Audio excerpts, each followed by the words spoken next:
Welcome. Yes. It's the Free Jazz Podcast, ladies and gentlemen. Back from a hiatus. It's episode 172. You got G's in the building. You got K-Cinco to my left. K5, Listen, come on, however you want to call me. Whatever you want to call me. It's been a long hiatus, but we back. You know Listen, we back, had to handle baby. Some unpaid child support. Kamar had in North Carolina. Come on. we had to handle some, listen, Kamar went to jail, y'all. This is what I'm going to tell y'all. Kamar went to jail, did a 2-week bid, and now we're back better than ever, but we're good. You know what I'm saying? But on another note, that's a lie. Kamar didn't go to jail. Nobody has paid shit to go, but we're here. Well, listen, we here. I know you guys missed us. And if you didn't miss us, you ain't realize you missed us. Nah, you ain't listen, realize. I miss y'all because we haven't been able to get on camera and talk about all this news that's been happening. I feel like it's been like damn near 3. It feels like it's been a month. I ain't gonna lie. I don't know. Every day feels like a month of news. Every day feels like a month of news.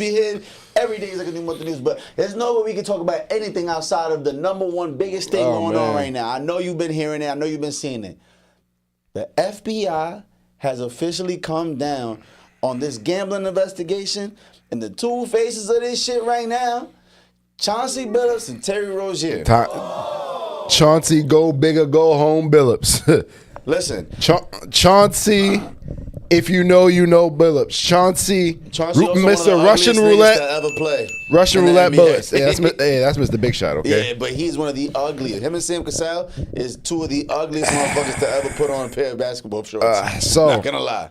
So, did you hear a little bit about this investigation at all? Listen, I ain't gonna lie. I heard a whole lot about this investigation. Honestly, it's making me more and more uncomfortable every day because I'm still on FanDuel losing my money. Meanwhile, it looked like everybody in the NBA is just doing their thing.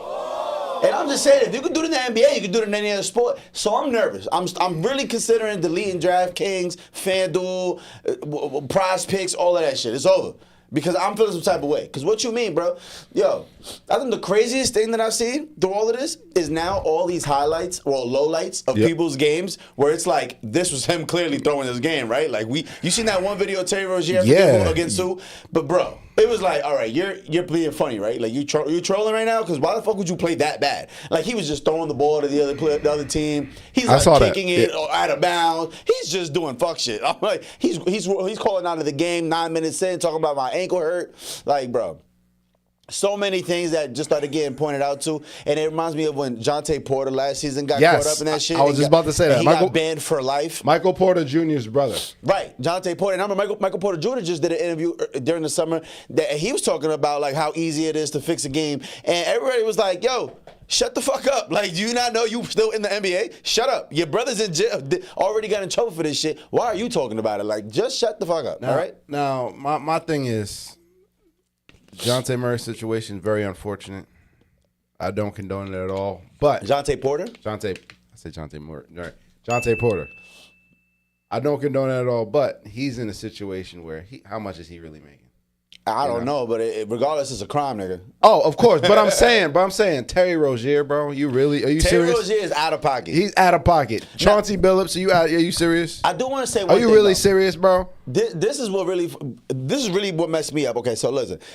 In the midst of all of this, don't forget, it says the NBA is tied in with the Italian mafia. They named 4 out of the 5 biggest crime families in the mafia. Yeah. So I'm trying to figure out how that happens, and there's Italian crime bosses, but I look on TV, it's just 2 black dudes in the NBA, and I'm like, hold on, son. So what about the other 30-something people? There's 32 people that got arrested yesterday, 2 days ago. And the only people that we see are the NBA players. The NBA players and Terry Rozier and Chauncey, which just so happened to be the brothers. And then they mentioned Damon Jones, too. Damon Jones, trifling ass. He was on the Heat teams when he was winning with LeBron James. Damon Jones, what's going on? They said, and you know what's even crazier? Chauncey Billups and Terry Rozier don't have nothing to do with each other. It's 2 completely different things. Yeah. 2 completely different. Terry Rozier is betting on player props, and doing fuck shit. And Chauncey Billups was apparently he was fixing poker games on some real shiesty. Yo, you bro, know about shiesty? Bro, Bro. But you're right. Listen, do it. 4 of the 5 biggest crime families. Do we know any of them look like? Did they put any of their mugshots? Not one. Not one. Even though I can tell you what they look like. Go to Staten Island. Just point out 5 random people. It's probably them. I'm not gonna lie. But in all seriousness, yes, it's totally different. In Chauncey Billups' case, he was the face of rigging poker games. Bro. High stakes poker games. You talking about X-ray glasses. They had bro. They had camera. They had X-ray tables. I heard yes, like just cameras. They had cameras under the like real like MacGyver-ish, technologically advanced. Like they were really rigging games.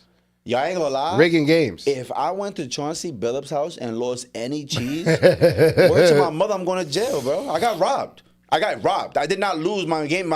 I got robbed. If you lost money to Chauncey Billups in any time in this lifetime at this point, get it back in blood. Chauncey, I'm not playing. Yo, imagine. Because you know they don't play light. They're not in there betting $1,500. There's no, of course not. They're not in there betting $15,000. Nah. This is Chauncey Billups, multiple time NBA champion, if I'm not mistaken. They only got like 2 rings. He just got 1. With the Pistons, they only got 1? Yeah. Oh, I'm thinking about the Bad Boys Pistons, they got 2. I'm tripping. Yeah. 1 ring, regardless. He got it against Kobe in it. That's something.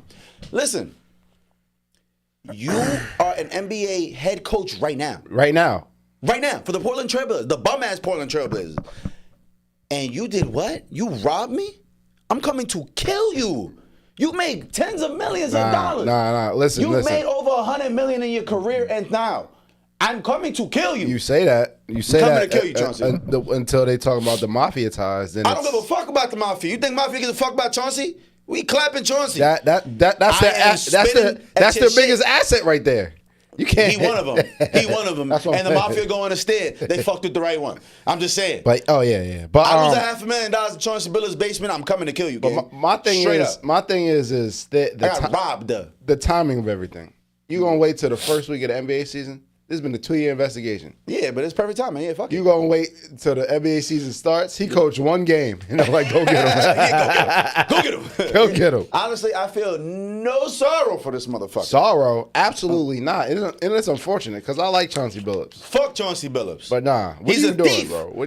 He's a thief. Yeah, what are you doing? He is a fucking thief. I don't care how you paint it. He's disgusting, bro. Scum of the earth, bro. I agree. I'm sorry to tell you, I have no sympathy Me for him. neither. Bro, he's just as bad as the nigga that ran in and snatched the grandmother's purse, bro. I agree. He's just as bad. Ran in the store and robbed everybody in it.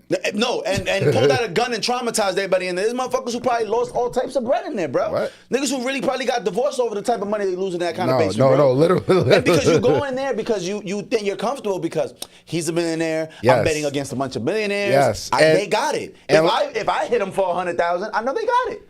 I'm cool. And but that's they the hit thing. me for 100 that night. He was cheating. They were using him as the gun. They were using him as the face.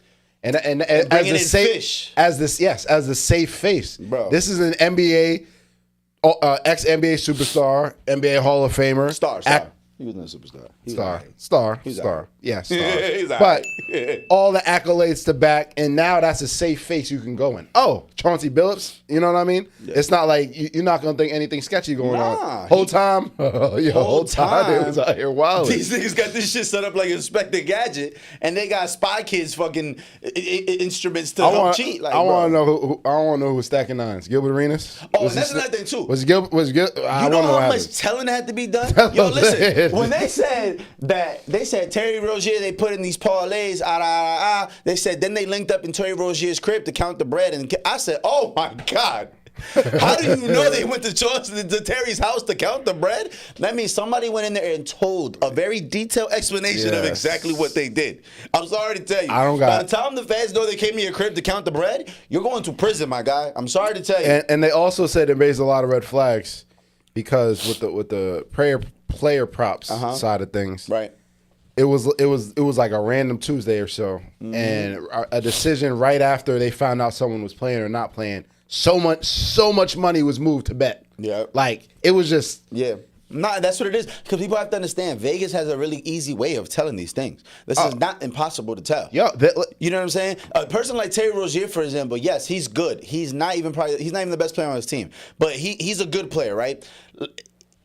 Let's say on average on a game, there might be $100,000 total across the whole fucking U.S. across the whole FanDuel that gets put on his player props. Meaning there's probably, let's say, 10,000 people put $100 in total on simple shit that Terry Rozier was included in. Cool. All of a sudden, one random day, there's $1.5 million put on Terry Rozier. What the fuck was that about? That's never happened. It's very easy to tell. Even a little, it doesn't have to be that crazy. all of a sudden one day there's $500,000 put on Terry Rozier in one day out of nowhere. There's never been more than $100,000 put up against Terry Rozier's player props. All of a sudden there's $500,000 being put on this. It's a red flag. It's not hard to tell. And not only that, you got to realize if you have any of these apps, FanDuel, DraftKings, Underdog Sports, whatever it is, Prize Picks, whatever it is, as soon as you bet, they have your exact location. Where you place the bet. I didn't even think and when about you place that. the bet. They have your exact location. They know exactly where you were and when you were when you press send. If they see fucking 40 people within a fucking 50-mile radius putting up 10,000 apiece, they're going to be like, this is weird. They know exactly. And it gets deep. Oh, it gets deep because even then, I don't even think they were only doing it just through phones, though. I think they were doing it live because I've watched a lot of like gambling breakdowns. Like I've watched, like Michael Franzese is a very well known. He's an old crime boss of the Italian mafia. He wasn't a boss technically, but he was a big figure. Made a lot of money. He was one of the biggest earners ever in the Italian mafia. I think he might be the biggest earner ever. But one of the things he was saying is that he ran a gambling operation, and the way they would do it is, and he was explaining why it was so easy to get caught because people don't know what the fuck they're doing. They probably are doing it on the phone, and one of the biggest reasons is because in order to place a crazy, like let's say the mob wants to put $250,000 on the under for Terry Rozier, right? $250,000. You obviously, one person can't just go to the fucking Vegas and put $250,000 on that. It's gonna look way too crazy. It's gonna be like, why? What do you know that we don't? Nobody bets on Terry Rozier's player props and puts $250,000. Maybe on LeBron, maybe on the outcome of the game. But player prop, that's a little crazy. So, number one, you have to go divide it up into a bunch of different bettors. Now, 10K, anything over 10K is going to raise a red flag. So you want to keep it at under 10K. You got to go get 25 people to put $10,000 a piece. What happens when you get 25 people? 25 people go tell people, yo, you might want to take the under on this. And now all of a sudden that $250,000 balloons into $1 million because this motherfucker knows I should probably tell a couple of my friends, put a couple bands on this Terry Rozier shit. And what do you think they're going to tell people? They're going to go on their Instagrams, yo, buy my pick. And before you know it, it's 1,000 people that fucking know that that this is actually happening low key, and it spreads like wildfire because they aren't as sophisticated as the mob was back in fucking back 30, 40 years ago, because also like access to the phones, like you just said, it gives anybody. I don't have to be in Vegas to place the bet. I don't have to be in Atlantic City to place the bet. If I know the slightest bit of information from I'm a fourth party to the original guy who's about to go put the 10K for the mob, you can see how easily it trickles into a big snowball effect of a lot of fucking people knowing. And it becomes a problem. And that's how the fuck so many people are getting locked up. They got Malik Beasley on the paperwork. They say Malik been getting investigated. They cleared him. Now he back getting investigated. It's looking nasty, bro. I think that the NBA it has to really do something about this. Bro, I don't know what they can do, but they have to do like there's no way like. You're talking about the continuity of the game. Bro, and as a consumer, though, you don't understand. I'm really upset about, like, bro, if I'm gambling, I don't bet in the NBA, number one, because it's too wishy-washy. This is just insane, bro. This is insane. Bro, Terry Rozier makes $26 million a year. Yeah. I know that. That's what I'm saying. That is called greed, my nigga. That's what I'm saying. That is called greed, dog. Like, whatever happens to you, happens to you. It ain't like, I can't feel bad for you. Oh, absolutely not. Whatever happens to you, bro. Absolutely not. Like, that's thievery. You're a thief. Like, that's what you're doing. You think you're finessing the system, you're not. Because there's people's money that are being lost because your bitch ass is cheating. If he's getting $2 million a month. He making $2 million a month. And right, even after taxes, he's making $1 million a month, gang. Like, what are you doing? Like, what are you doing? But you know what it is too? Michael Franzese, once again, yo, bro, you gotta go on your YouTubes, type in Michael Franzese explains gambling. He literally dropped an episode the day that this happened and explained exactly how it happens. And he says, yo, these people that are these NBA players, before he was like Terry Rozier, for example, he was using an example of somebody that he used to have online. He didn't name them, but he was saying back in the day when he was heavily involved, he had a player in the league, for example, and these people get into debt easily because they play, so they'll bet on themselves and fuck around and still lose the game, and all of a sudden you owe this bookie $50K. And what Michael Franzese will tell his bookie is, let him owe you some more money. Loan him some money, matter of fact. So give him another $50K. Let him get to $300,000 and then bring him to me. And he would let the players get to that $300,000 in debt. And then in comes Michael Franzese with the suits and the other white dudes, and you're sitting down in a restaurant eating pasta, and they let you know, yo, you owe us $300,000. I know it's my bookie, but he's really getting the money from me. You owe me $300,000. You never seen me before. You don't know me from a hole in the wall. You owe me $300,000 though. Now listen, I don't want it to be a problem. We can fix this so easily. This is what I need you to do. I need you to miss the first 4 shots that you take. Just miss them. You don't gotta explain it. Air ball, I don't give a fuck. Make sure them shots don't go in. We're gonna do that today, and we probably gonna need you next Friday. That's all you need to do. Now go on about your day. By the time the second time that happens, he tells him, yo, your debt's clear, you good. I got you. We can get you $250,000 if you do it again in a couple more weeks. Little do they know, these motherfuckers is making plays to make millions off that. They're making millions off that. Off these little inside knowledge, they're making millions, bro. Insider trading. They know what they do. They're making millions every time they do this. So it's very enticing to even an NBA player because, Terry Rozier makes $1 million a month after taxes. Okay, that's what, $250,000 a week? $250,000 extra that's a whole extra week's paycheck. I don't know too many people who can't use an extra $250,000. But you're doing it illegally and you're shitting on people and now you're going to go to jail. And now you got to figure that shit out. And now the continuity of the game, man. Ruining the game. And this is why I really don't bet on regular season basketball. I would never. I don't even pay attention to it.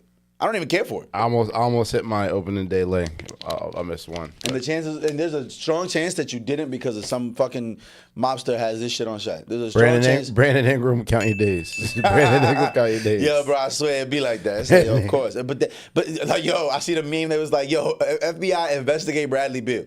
I seen that. That shit had me crying. They had the lowlights of Bradley Beal. Bradley Beal was clocking in 20 minutes, averaging 5 points. This is a motherfucker making $30-something million a year.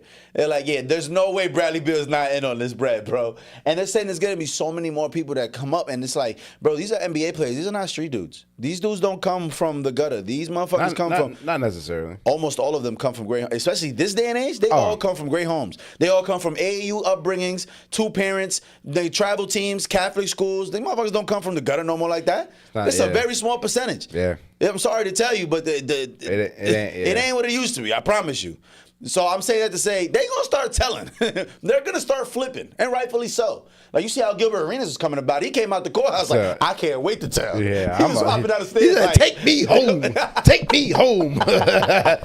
Yo, of the weekend, no, take me home. Yo, Gilbert is the funniest guy. The most animated. Yeah, he's the funniest man. Hilarious. But I say that to say like, bro, they're gonna flip on everybody. So the NBA, you might have to clear that schedule. Listen, all the overseas players get ready because your time is coming. Half the NBA about to go to jail, so don't y'all worry about nothing. We're gonna get this shit back. We're gonna get y'all on the court. Listen. We'll see what happens. So I don't know, man. It's really crazy though, because like honestly though, like how could I not? If I was one of these guys, how could I not? Like it's so easy. Yeah, and it's easy. It really is that easy, bro. It's easy to get caught too. Oh, very easy to get caught. Yeah. Very easy. Yeah, but even like playing it lightly, like if you really just tell, like I'm gonna just tell my right hand man's man. It's the only thing I'm telling. It's the only thing I'm telling. Yeah, okay. I'm just saying. I'm gonna drop these first 3 passes. They got my receptions at 6.5. Take the under, gang. Don't you worry about nothing. Take the under. Like you down bad right now, take the under. You hear me? If you're down bad, put your life savings on this fucking under. It's really good. I feel like the landscape is gonna make a shift. We'll see. I don't really see how this is fixed. I don't see how they can fix this. They're gonna have to try. They're gonna have to try to do something because when you talk about the continuity of the game, man, that takes it to a whole nother level. Yeah, and I think that takes it to a whole nother level. Yeah, and it's crazy because they use that inside information. Like Damon Jones, for example, he's being accused of giving up inside information on like certain injuries. Yes, and like on just certain status of players. Because one of the things like the NBA, like all sports have an injury report, and it actually was made a thing that all teams have to release a public injury report, and the reason why actually is because of gambling. Because the inside knowledge of knowing these injury reports would determine a lot of how people would gamble, and if these certain bookies that were illegal at the time, if they would know something like, oh, this person rolled their ankle at practice on Thursday, the game's on Saturday, they're not going to play as many minutes as that. Like the public has to know that, because you not knowing this person rolled their ankle is going to turn into, oh, I'm going to take the over on his points, not knowing he averages 40 minutes a game. Well, he's going to play 21 this game because they got to put cortisol on his fucking ankle and he could barely run. But they're gonna put him out there because they need him for however important this game is. So it's like just certain stuff like that is why they released the injury report in order to counter-react the idea of having this insider knowledge, and it still hasn't made a difference. Because sometimes you'll know, like, oh, this player was out drinking at the club last night. I know that because the bartender was the motherfucker that was serving him. And this bitch bought him 10 bottles of Don Julio, and they say he drank 2.5 by himself. They know he's probably gonna be hungover. Chances are, let's take his under. You know what I'm saying? It's crazy how inside knowledge can really affect and make people tens of thousands, if not hundreds, and if not millions of dollars for real. They do the same thing in trading. It's the same thing insider knowledge. That's the same thing government officials do. Same thing Congress does. Insider trading, insider knowledge. Yeah, but I mean, honestly, it sounds like it's the same exact people controlling the gambling shit too. I'm sorry to tell you. When you say gambling crime families, I know that's the government, that is the unions, that is the motherfucking, that's all them big white names. I ain't gonna lie, they got all of that shit. It sounds like they run this too. It's funny. This is a great segue, and it relates. That Barron Trump is the richest 19-year-old in America. Barron Trump? Yeah. How he do that? All through crypto. Oh, that's gangster. I think his net worth is like 180 million, 150, something like that. Oh, that's light. But at 19, 180 million, I feel like there's way more rich people than that. But here's the thing. I think that's cap. But here's the thing. He got most of his money. You know that you can short a stock, right? No. What does that mean? That means you can bet on the stock going down. Just like you put in the stock and hope for it goes up, you can short a stock, meaning that you think it's going to go down. Oh, okay. So when you say bet, we were just talking about so it's no same thing as betting. It's the unders. Yeah. It's the unders for a stock. So you can do that for crypto, you can do that for stocks. So Barron Trump is alleged to have shorted cryptocurrency, putting in millions, shorting it. And 30 minutes later, his father announced tariffs on China, which destroyed the crypto market. He made millions. Talk about insider trading. That's gangster. You want to talk about insider trading? Hey, if my pop's the president, that's exactly what we doing. I don't know what y'all talking about. I don't see nothing wrong with it. Shorted it, and 30 minutes later, he announced tariffs on China. Cryptocurrency market went down instantly. He made millions. So you want to talk about insider trading? It's done on a sports level. It's done on a business level. Shout out to Martha Stewart. That's a fact. It's been done. That's a fact. It'd be like that. But honestly, it is what it is. As long as you're willing to reap the repercussions, you be all right. You be all right. Now, speaking of the government, have you seen that the government is shut down currently? Yeah, I've been hearing that, but like that's cap. I was just at the airport. Like, what are they talking about? What government is shut down? I seen police everywhere. Like, what does that mean? Like, I get annoyed when I hear shit like that. The government shut down. So what that means is the buses are still running. Yes. So what that means is the government, Congress has to pass a budget for the government in order for it to keep on running. They weren't able to pass that budget, meaning it's a government shutdown.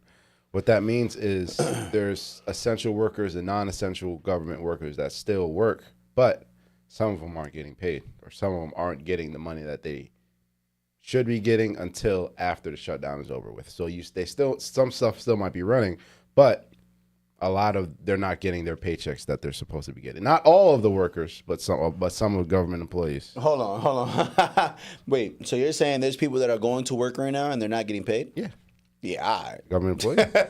Yeah, okay.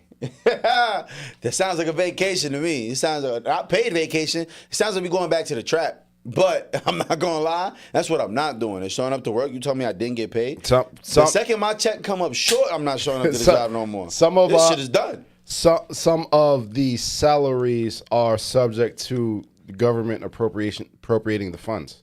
Right. No, I get that. No, but yeah, so that they see a lot of government workers in soup kitchen lines and stuff. No way. I gotta say that shit for myself. You tell me the mailman might not get paid this week and he's gonna be at the fucking at the food there's line? Some of them. Nah, son.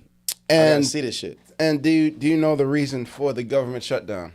The reason for it, I know it got to be something to do with Trump, and if my guesses are right, it probably has something to do with Trump, and he probably trying to like fill a ballroom with gold or some shit like that. Because that's like his style. He's just doing whatever. Like, what did he do? What kind of Dungeons and Dragons ass shit is he doing now? So right now, the Republicans are trying to supplement tax cuts. It's all about tax cuts. Right. And in supplementing tax cuts, they're trying to take away healthcare subsidies from the people. And what that would do is that would spike everybody's healthcare premiums. Everybody's. Double and triple everybody's healthcare premiums. So the Democrats said, no, we want to come back to the negotiation table. We're not signing off on this until we renegotiate about the healthcare situation.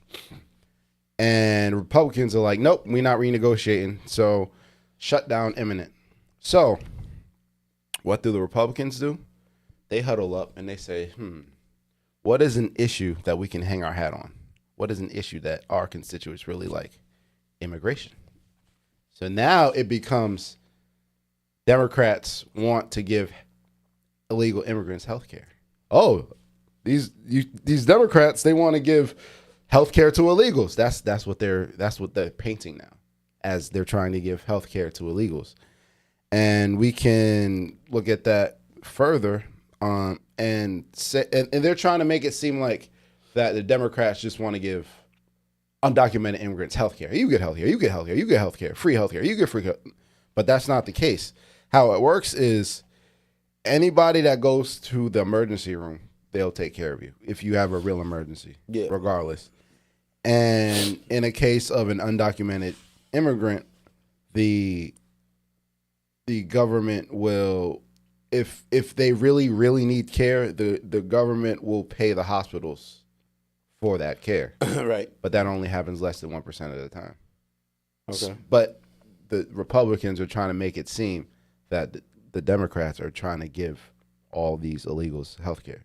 That's what they're saying. Right. But it's really about the tax cuts. That's what it's all about. It's always about that. Yeah. So they needed a certain amount of, since Republicans control everything, but they needed a certain amount of Democrats to sign on in order for the budget to go through. The Democrats are like, no, we're not signing on until we fix this thing about health care. We're not fixing health care. Oh, you want to give health care to illegal immigrants. So that's what's going on right now. Damn, son. I don't know, man. I feel like it's always some bullshit. Like it's always some bullshit. But I mean, like, there's nothing we could do about that part. Like, it's always gonna be about tax cuts, and they're gonna paint a narrative one way or the other. It's all about a narrative, bro. It is all about a narrative, and not only that. November 1st, a lot of WIC and a lot of government assistance programs are supposed. Yeah, I'm trying to figure out what that's about. Like, what do you mean? What that's about? It's what Trump's been trying to do forever. They're cutting them off completely. In a lot of cases, they're going to start phasing them out, and a lot of the government assistance programs are going to be not as prevalent or completely gone. So, in the midst of all that, in the midst of this government shutdown, in the midst of him trying to enforce military in these cities, this is exactly what it's going to do. The playbook's already there. So after they take away these government-funded programs like WIC, food stamps and stuff, what that's going to do, that's going to spike crime.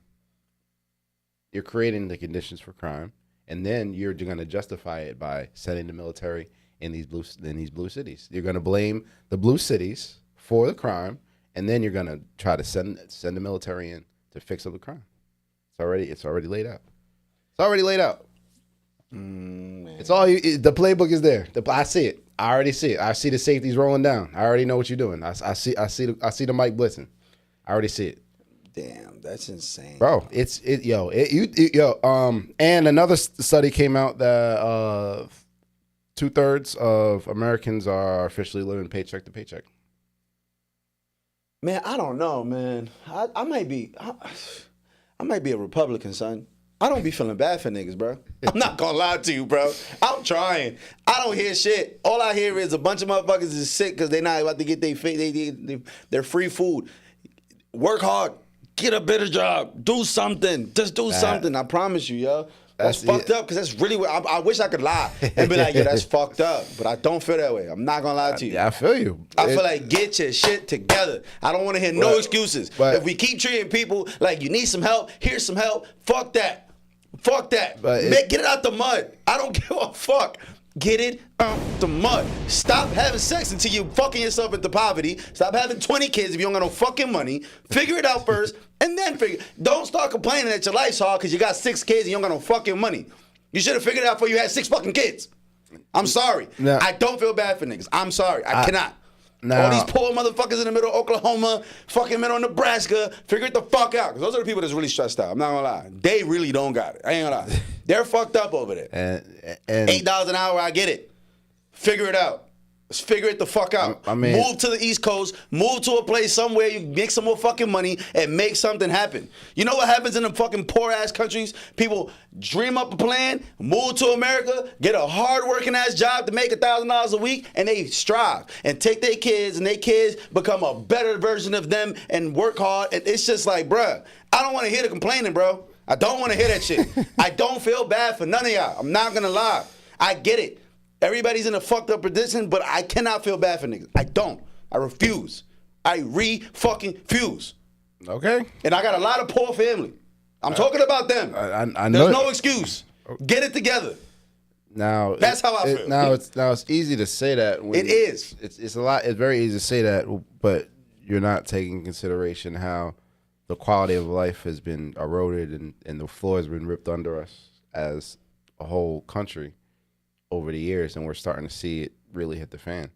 You know what it is, though? It's like, no matter how dark the situations be, I've seen people come out of every fucking situation. See. The ones who don't just weren't meant to be. I feel like if you don't, you just weren't meant to be. So you're saying survival of the fittest?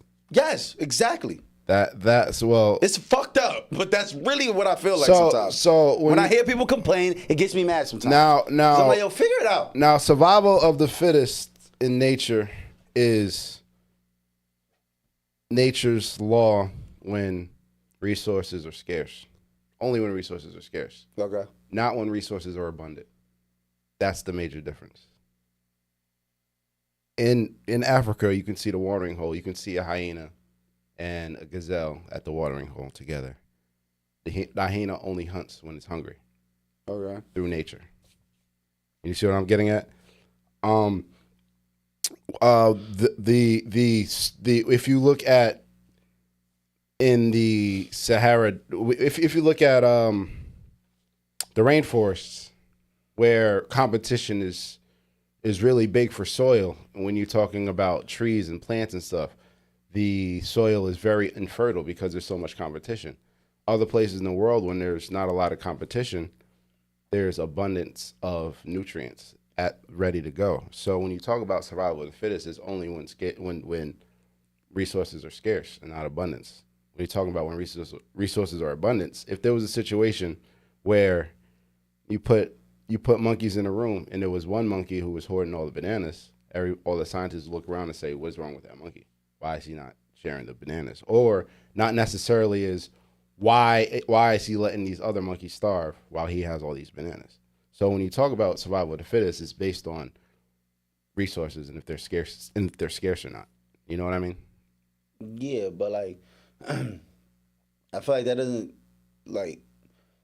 doesn't come back to what I'm saying. Like honestly, I just be feeling like there's people who are motivated to become better and get progress, and there's some people who are perfectly fine being where they're at for the rest of their lives. But like those people play a role in the world and be that role. And don't complain about it. But isn't that just be that role? But isn't that what America's about? America's about freedom and choices. We live in a situation where the average person is forced to live in a hustle and bustle lifestyle that they don't want to live in. How are they forced? Nobody's forced. You just said figure it out. That means they're forced to. A lot of people or don't figure it out and be that role. But didn't figure it out. But that's cool. But what I'm saying is that's a choice. Yes, of course it's a choice. But when you're looking at a population of people, the hustle and bustle lifestyle is meant for people that want more out of life. And those you want a bigger house. Will get bigger. Correct. Better. But you're forcing people who don't want to live that lifestyle in order to feed their families. You know, not everybody's a hustler, not everybody's a grinder, not everybody's an entrepreneur. Some people just want to fucking live their life and live out whatever the passions they have. You feel me? Go to Canada with that shit. They got free healthcare for you. You can work a regular job. And this is while we've seen in the last 5 years the biggest transfer of wealth in the history of this country. What do you mean? Post-COVID, the biggest transfer of wealth in the history of this country. You're saying what? This is why what? This is why. I'm saying the life of the average person is eroding, while the top 1% is getting more money. That is what I'm saying. Mm-hmm. And this country is about choices, and you're forcing people to live a certain lifestyle that they're necessarily not wired to live. And you're talking about move to Jamaica, go to Barbados, live on a beautiful place that you could deadass just build a house for $10,000, never pay property taxes, chill out there, live off the land, put some chickens in the backyard. I'm serious though. That's a choice. I see. You want to live a cheap, conservative lifestyle where you could just do simple things and maintain your family? Cool. It's not gonna happen in our backyard. That's not what America's programmed for. It's the land of the motherfucking dream. We trying to do some dreaming shit. Yes, correct. Dream. Yes, I'm trying to do some shit. Correct. I don't want to just be chilling here. And if I'm chilling here, accept the fact that you're gonna get the short end of the stick because you chilling. Everybody else busting their ass. You chilling. The American acting dream. Like I deserve more because I'm in America. I deserve. No, you don't. No, you fucking don't. You made the choice to chill. The American dream eroded right after the boomers. But like we talked about, the American dream is gone. The American dream at one point was to just be chilling. One man works a good enough job to take care of the family, and that's cool. He worked 40 hours a week, go home, everything's chill. Correct. And we do that till we die. Yeah. That shit trash. No, that's what you think life is about work? You think life? Not necessarily work, but if you want to progress, I'm saying that shit's trash to me. For you, yes. I want to do that. Yes. That's for the vision that you have. And that's because I made a choice. Correct. That I don't want to do that. Correct. And if you made that choice and you're still living on that dream that was built in the 60s and 70s, you're lost. Oh, yeah. Accept what comes with that. Oh, okay. You know what I'm saying? Like, accept what comes with that. I see what you're saying. And if that means the government's going to shut down your fucking government assistance, well, then figure out how you're going to be able to go get that food. I ain't saying go commit crime. Work a little harder. Get an extra job. But that's not. And that's what you say. Realistic. That's not realistic. Is it? You're talking. You see, but when you talk about individuals. I'm talking about a group of people. You're talking about a large group of people in a densely populated area. You're talking about don't commit crimes. Yes, that's easy to say, but that's not realistic. It's not realistic. Yeah, that's not the reality. When you look at statistics, you could give people free everything. They're gonna still commit crimes. Everything can be free. Like I'm not. For example, I'm not advocating for everything to be free. That's an extreme example. But that not out of necessity. That no, absolutely not. Well, obviously there's going to be crimes, but no. If you look at statistics, the high crime areas or high densely populated areas, low income throughout the world, doesn't matter. Are there gangs? Are there gangs in wealthy areas? Are there street gangs? No, because there's no need for it. Right. It's not a necessity. Right. Why did the street gangs start in the first place? Street gangs started to protect the neighborhoods from the police. That's why there's street gangs. That's why they started. Technically, street gangs really started with like the 1800s. I'm talking about immigrants, like the Italians and the Irish and they gangs in New York. Why gangs in New York? It explained where gangs come from. And they were discriminated. And they were discriminated against. The Asian, right. But it wasn't necessarily against the police. It was kind of like against everybody. I was talking about black community. That's why I was like, I was talking about. But that's like 100 years. Yes. You talking about the Italian and Irish? They were discriminated against. They were second-class citizens. They weren't accepted into whiteness until later on. Right. That's when the gang culture was. Right. That's when the mafia culture was. Why did that stop? Because they were accepted into whiteness and they were given a platform. It's only out of necessity. There's no gangs in rich neighborhoods. There's no street gangs. Yeah, but I mean that's not taken away from what I was just getting at. Like I was saying, man. You said crime. Oh yeah, I had mentioned that. Crime. Crime is statistics are in impoverished areas. 10 out of 10. Impoverished, high populated areas. 10 out of 10. Everywhere in the world. Yeah, it's the conditions. It is conditions people live in that commit crimes every time. I just think every time there's always a way. There is always a way. Produce more, Correct. Get more. Yes. And if you don't want to work for it, if you're saying that that's called being forced, because now I'm forcing you to get another job, now I'm forcing you to work more hours, then I guess they are being forced. They absolutely. And if that's what force feels like to you, not you, but I'm saying the person who we be talking about, if that feels like force, then you should probably get out the country. Which sounds harsh. You think it's not forced? Wait, you think it's not forced? The fact that people have to work another job in order to live a life, that people can't afford their mortgage, that people can't afford to buy a house, people can't afford to buy assets. You think that's not forced? Based on the erosion of the dollar, based on the erosion of the stagnation of the incomes, based on the increase of insurance premiums and everything, based on the increase of production of everything. Do you think that's not forced? You think they're not forced to go out there? Do you think it's our like civil right to be for the government to want us to no, hold on, how do I say it? Do you think it's like our right to buy a house one day? Like the government should that's like the government's version of having successful civilians is they should be pushing for us to be college educated, buy a house, own a car. Like that should be the government's like what's the word? Like that should be their goal. That's what they want. You think that's what they should want? I think that's a successful country if they can ensure everybody's doing that. I think the success of any country is the strength of the middle class. And I like that. And when you erode the middle class, it becomes feudal lords. It doesn't matter who is at the top. It could be kings, queens, presidents, everything else CEOs. Gonna be a peasant. Yes, that's what you're creating, and that's the America we're creating. Slowly over time, we've eroded the middle class. There is no middle class anymore. I think the strength of any country is the strength of the middle class, the strength of the average person. The average person. I think that we should be in a system where if you work 40 hours a week, you should be able to afford a life. That's all I'm saying. I don't think you should be forced to work 50, 60 hours. You see what's going on in education, these teachers. But see, that's the old way of thinking. But no, but I'm talking about that's my belief. I think the strength of any country is the middle class. Is a strong middle class, a situation where there's a wealthy class, there's a middle class, and then there's a lower class. Right. The middle class is being wiped away from us in front of our eyes. There is no more middle class. And when you get into that, it's the feudal system. It doesn't matter who's at the top. Kings, queens. History will repeat itself. Absolutely. Right. It doesn't matter who's at the top. It'll eventually lead to that. It will absolutely eventually, what direction do you think we're going in? That's exactly the direction we're going in. Most people are not going to own anything. Everybody's going to be renting. There's no ownership. It's going to be top class and everybody else. That's exactly where we're going. That's exactly the direction we're going into. No, I see what you're saying. It's a recipe for disaster for sure when you're thinking longevity. Absolutely. Like, what you're saying makes a lot of sense. And everything has been leading up to this moment. Everything that's been happening. And it's only going to get worse. The gap's only going to get wider. It's only going to get wider and wider. That's what I'm saying. This is true. Feudal system. That's all it is. I'm just trying to make sure I'm on that side of the gap. Yes, and that's fucked up.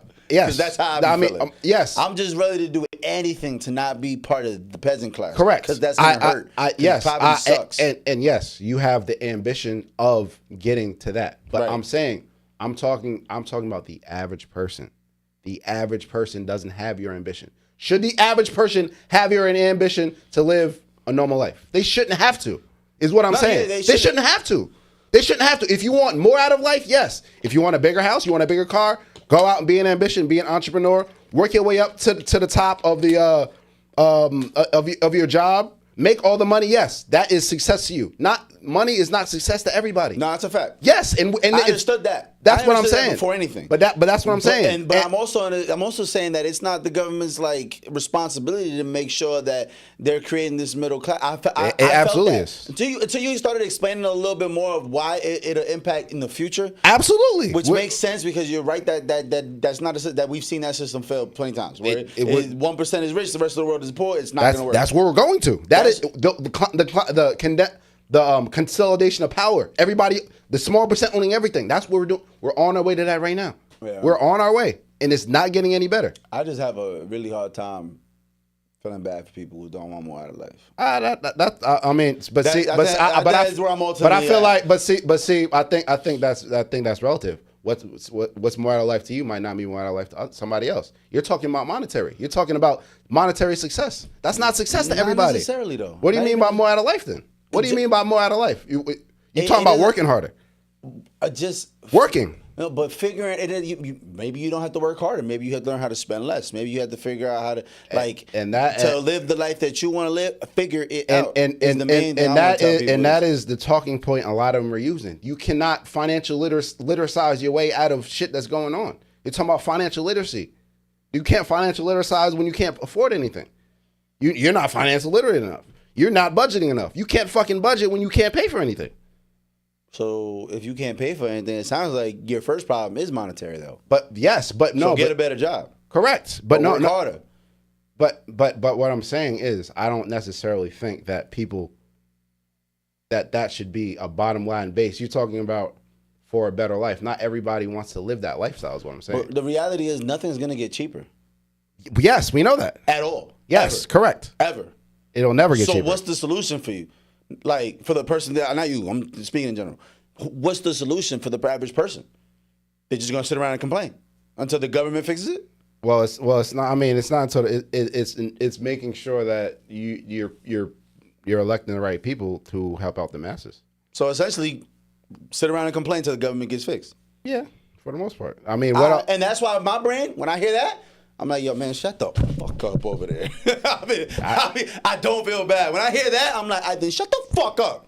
You should have nothing to say if you're not willing to work harder to fix your situation. I hear what you're saying, but not every. I'm not talking about me. I'm not talking about me. I'm talking about the average. I know. I'm talking about the average person. I'm trying to always look at shit from the outside looking your in. mindset is not average. And be like, oh, what's going on over there? And people just want to live out. People just want to live out their passions, do whatever the fuck they want to do. When I think about that, I think about all the people that be chilling on the islands because you're right. They chilling. Like they don't need mad. And guess what? They have time and guess what?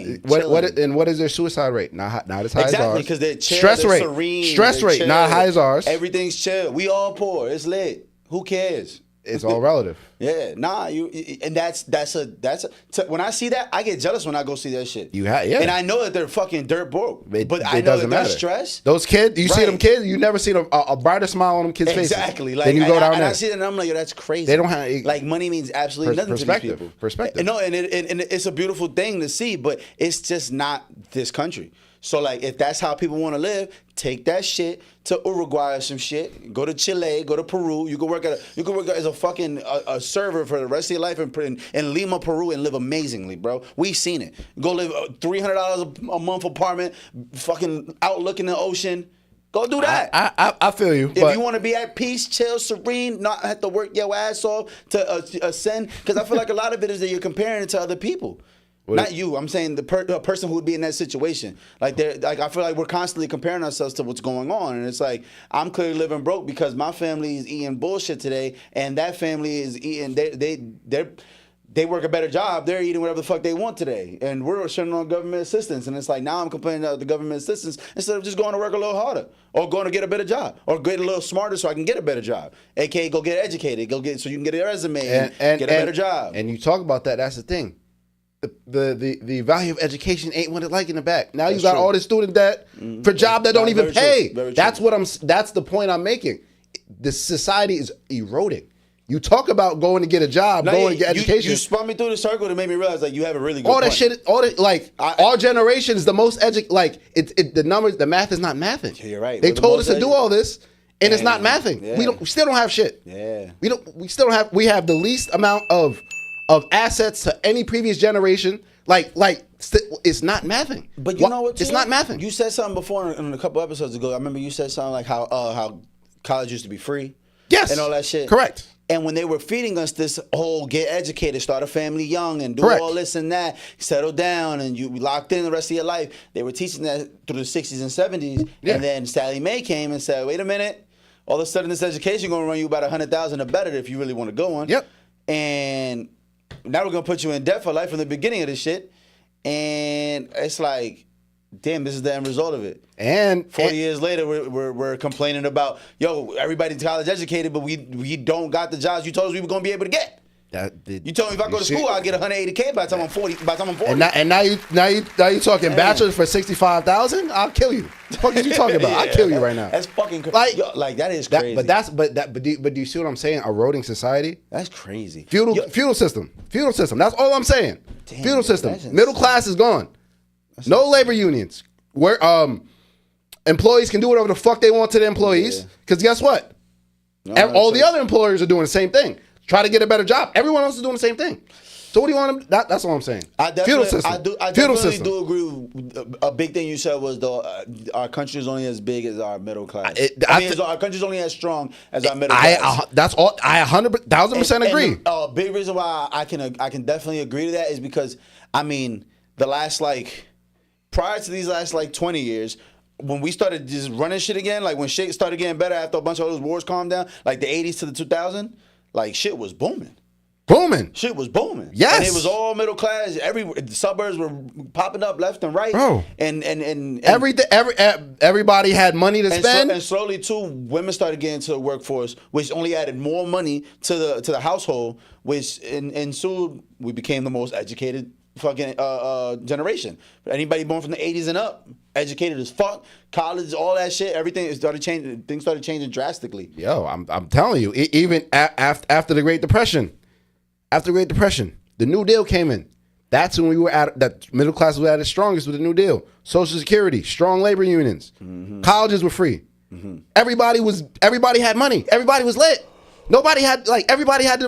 Everybody was lit. Even back in the day. Even back in the day, when we talk about the feudal system and the feudal lords, the peasants and the slaves only worked 6 months out of the year. They didn't even work the whole time. They only worked 6 months out of the year. Wait. Back in the days. Run that back. What? Back in the days, do you think people worked 40-hour work weeks for 50 weeks? No. People took months vacations back in the day, even the peasants. And back in what day? I'm talking about. I know you know the exact days. I'm generalizing. Yeah, I gotta paint this picture. I'm generalizing. Even back during the feudal system, where they had the peasant class and the poor class and the slave class, they didn't work all year round. That's what I'm saying. Even we work harder now than the peasants did back in the day. Is what I'm saying. And we don't have shit to show for it. Now I'm not talking about me. I'm talking about. I know. You know what I'm saying? That's all I'm saying. Damn. That's all I'm saying. You definitely just educated the shit out of me because I'm really seeing what you're saying. You're saying this entire time the government has the funds to go into these systems that we seen to be proven to work to help the people. Yes, but they're deciding to paint the ballroom in gold. It's been eroded. Yo, I see what you're saying. Bro, this is a problem. We're giving. They got the bread. We're giving. They don't want to give it out. We're giving Argentina $40 billion. In a bailout. Messi is that nigga though. I don't know what that got to do with it, but why are we giving Argentina $40 billion? Because how do we just got $40 billion? Well, technically, $20 billion is a trade currency swap. What does? And then another $20 billion. We're gonna put $20 billion in U.S. currency over there. So what it is? A trade swap is we're gonna exchange currencies to strengthen their dollar. Okay. And then another $20 billion on top of that. You see, we're doing all this for all these other countries, but you see what's happening in this country? We don't have no money for this country. And why are we doing this? I'm glad you asked. What is our foreign policy? What do I say? Our foreign policy is to destroy socialism, to destroy communism by any means. But we're building that same system over here. No, it's capitalism. Oh, yeah, I'm tripping. Capitalism. Good again. But Argentina's president is very conservative. Fucked up the entire country. Inflation's going crazy. So what are we doing? We're bailing him out. Because that's the system that we promote. While we're destroying all these other systems around the world. It's all about. That's what it's all about. It's about bolstering capital. I feel like that's one of them playbooks out of the Chinese playbook. Like, we're gonna give you some money, so you're gonna owe us some money, and then now we run your shit. That was all. But like I said, and all this is going on. All the 1% is getting more and more. We're talking about we're talking about who's gonna be the next trillion. Who's gonna be the first trillionaire? Do you see what I'm saying? Yeah. And we're already talking about AI is about to take over. Amazon talking about AI. Like, yeah, bro. me really realizing the point you were trying to drive home changes the way I think about it. But I'm still I'm gonna forever be listen. Strap your boots up and shut the fuck up. That's gonna be me forever. But like I said, hey, but I get what you're the saying. The middle class is a lot. You're right. A lot of it is because it's by choice. America is making the choice to be like, nah, fuck our people. Let's go spend money on this and that and not kick anything back. And we've seen that they can kick back because the pandemic showed us all what they can and can't do. And trickle down economics has been big, which has never worked. Let's talk about stimulating the economy. Wealthy people don't stimulate the economy. They don't spend any money. For example, let's say $500 million, right? Elon Musk gets $500 million. Where's that money going to go? In a stock, right? True. That same $500 million, let's say 5,000 people get $100,000. What's that going to go to? They're going to pay off some debt. Anytime someone pays off debt, that's more money they have to spend. That's going to stimulate right back into the economy. And I'm not necessarily saying that's a one-to-one swap that we should do that, but I'm saying wealthy people do not stimulate the economy. It just sits behind the fucking stock somewhere, stock buybacks to make more stocks, to bolster more stock, to get more money, while the average person spends. The average person stimulates the economy. So if you want to stimulate the economy, that's where we need to go. But it's not about that. That's a really good point. Where the fuck you hear that at? That was smart. It's facts.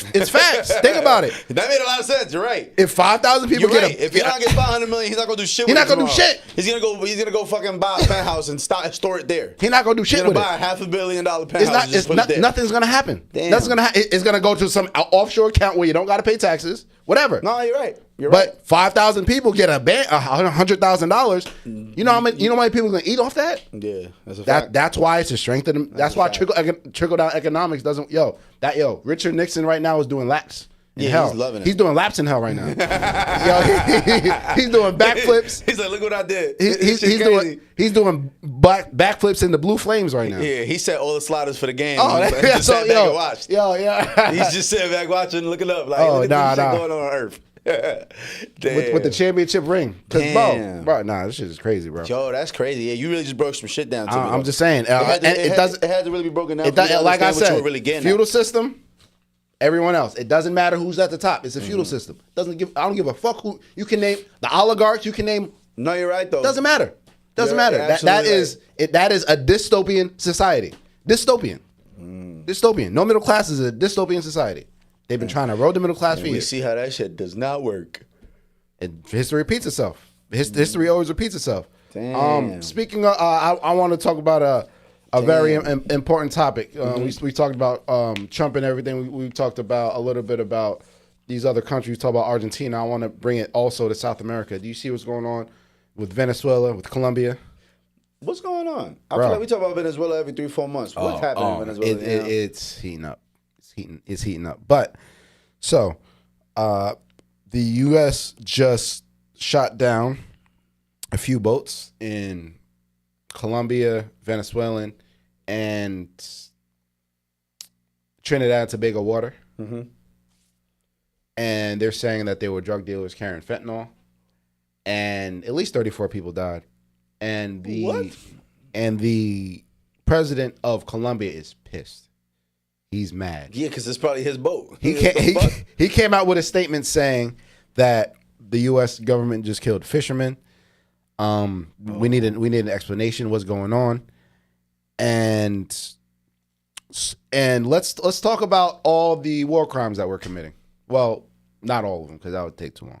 But war crimes we just committed. So, under international law, regardless of whatever you think of those people, they deserve due process. You can't bomb indiscriminately. The only time you can bomb an area outside of your waters like that is if it's a declaration of war. Who can declare war? Congress can declare war. Congress has to vote if we declare war. You can't just bomb international waters like that. Not only that. Time out. I'm sorry. No, it's okay. Bombed it? Bro, they blowing up boats. I didn't even hear you say that at first. Blowing up boats. 34 people will confirm they're dead so far. 34 confirmed off the coast of shit. Yeah. And And Trump's response is that they're drug dealers. And his Trump's response to the Colombian president, sanctions. We're going to sanction you. Bro. What does that even mean? Sanction. We're going to sanction you. Well, trade. Take you to court? Trade. What do you mean? What do you mean? We dominate trade routes, bro. We can do whatever the fuck we want. Oh, so they're like, if you don't like it, we'll just cut off your trade route? Yeah. That's mad gangster. In simplified terms. What the fuck? In simplified terms. They're like, oh, you don't like it? Well, we'll take some more shit. Or yeah. So. Oh, wow. That's some other shit. So not like when your mom tell you stop crying after she whipped your ass. Exactly. Oh, whip your ass for crying. Like, I'm only crying because you whipped my ass. Why you gonna whip my ass again? That's exactly what it is. Oh, that's fucked up. That's exactly that good old belt to ass. I know what that is. America on they bullshit. And not only that, when it comes to a few of those boats, if they let's say they had 100 million metric tons of fentanyl, you're supposed to go and seize it and give them people due process. You can't just bomb them. Yeah. Not only that, some of those boats, to make it to the Miami shore, they would have had to fuel up 10, 20, 40 different times. Those boats didn't have the facilities to make it on our shores, in our waters. Some of the boats didn't have the facilities to make it on our waters. So now Trump's talking about he's doing a military simulations down in Trinidad Tobago waters, which is right next off the coast of Venezuela. And you already know how we feel about Maduro. We already know how we've been trying to get Maduro out of there for the longest, do different coups and everything, saying different stuff. So it's really heating up in the South America. We are really out here on bullshit, for real. Oh shit! Yeah, I don't know if you heard, but yeah, no, I didn't hear. That's crazy. Colombian president is not happy at all, and he's like, well, fuck it. Trump's like, fuck you. But what we're doing is war crimes. We're not technically not allowed. We can't do stuff what we're doing. Can't do that. Yo, bro, I swear to God, I'm telling you, man, Trump really moving like he don't plan on getting out that seat. I'm sorry, Trump doing shit that I don't know. He doing a lot of permanent decisions for some motherfucker that's supposed to be out of here in 2 more years. That's insane. Like and his press secretary was talking about of everything that's going on. His main priority is the $250 million ballroom. Yeah, I know. Of the wing. That's what I keep referring to. $250 million on the ballroom. That's insane. Yo, bro, I don't know, man. I get nervous when you start talking about war crimes and all this war shit, man, because they bombed boats. Yeah, I was just looking at trips to go to Trinidad. I've never been out there. I wanted to go. Now I'm scared. I want to go to Trinidad. Because what you mean they blowing up boats? Why would we do some shit like that? So yeah, and no, there's no fentanyl made in Venezuela. No fentanyl made in Venezuela. I mean, shit. How you know that? I'm sure if they wanted to, they could make it. But it's not a fentanyl country. It's not. I mean, I only know Mexico and China make mad fentanyl. Mad of it. Like, that's they shit. But, I mean, I want to get into a bunch of other stuff because we got so many. Yeah, we got other topics. We got so many topics, and, we can get into this Trump shit all day. First of all, listen, there's been a lot heavy. There's so much things going on. I'm looking at this list. I'm like, God damn. All right. So, make it a quick. So, did you get to see the Cash Money versus No Limit versus last night? Nah, you didn't get to see it? Nah, I didn't see it. You seen it? Oh man, that shit was dope, bro. It was dope. I heard everybody was talking about it. It was at ComplexCon in L.A. Yeah. I kind of wish it would have been in Louisiana, though. I'm gonna be honest. The energy would have been way different, to be honest. Because I realized, like, early on, obviously Cash Money has the bigger artists for sure. You can't really name too many artists outside of No Limit besides like Master P, Big Lil Percy. Romeo. You can't even name a Lil Romeo song in 2025. Who else No Limit has? C Murder. But like the Free C Murder. Yeah, C Murder, Silk the Shaka. Freaky Ziggy. You know what I'm saying? No, not Freaky Ziggy. And these are names that I'm naming, but we can't name a song associated with these people. You know what I'm saying? No disrespect. You know what I'm saying? I mean, at one point they had Snoop Dogg. But listen, not the point. You know what I'm saying? Well, they did it smooth though. The Cash Money without including anything past like 04. Which they should have done. That's exactly what they should have. They kept it respectful because obviously, if Cash Money brings out Drake and that's Nicki not Minaj, that's not Cash Money. That's Young Money. Yeah, like that's not Cash Money. It's YMCMB. Nah, Young Money, Cash Money. You feel me? That's different. Yeah, you're right, but at the same time, because it's kinda, nah. Feel me? But okay, cool. They did it, and I'm not gonna lie, it was dope as fuck to see. But I like I said, I wish they would have did it in Louisiana because you could tell the crowd didn't know that many No Limit songs. The first 3 songs fell flat, if you ask me. And Birdman came out straight hits.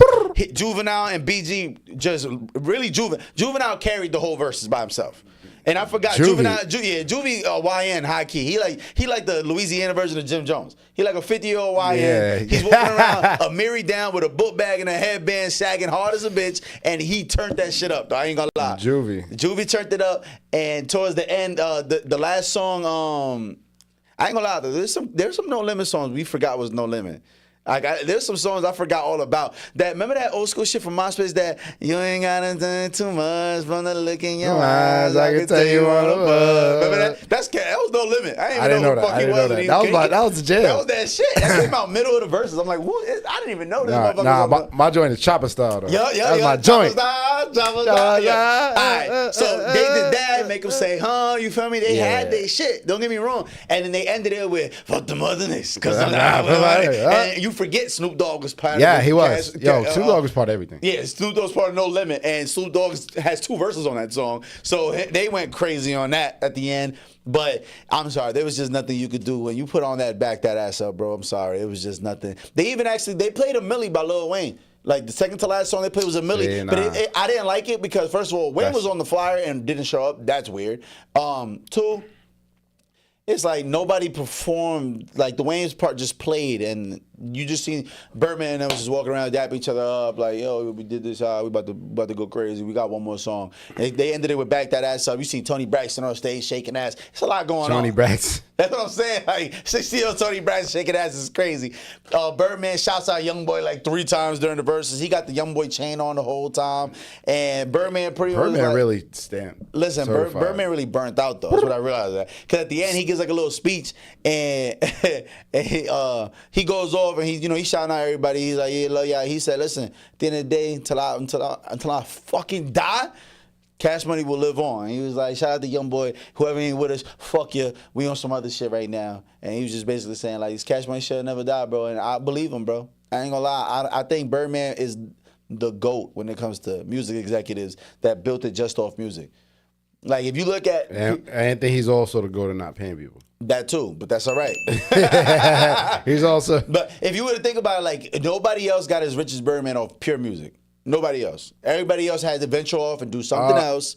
Like whether it was Ciroc, or whether it was Ace of Spades with Hove, or it was Revolt TV, or it was motherfucking Rock Nation Sports. Like everybody ventured off. Like the big names, Master P went a different direction. Rick Ross. Also, Bel Air's were really made most of his big money came from Bel Air. Like the big money, the big bags. I didn't know. I didn't realize. I mean, I thought he was more of like a sponsor. No, that's his. Bel Air is his. Oh, I didn't know that. Yeah, Bel Air Boys, Black Bottle Bel Air Boys, that's his. Okay. And he been popping Bel Air since like 2010. Yeah. Bel Air is huge. Like that's what niggas is popping belly in the club. Like that's a thing.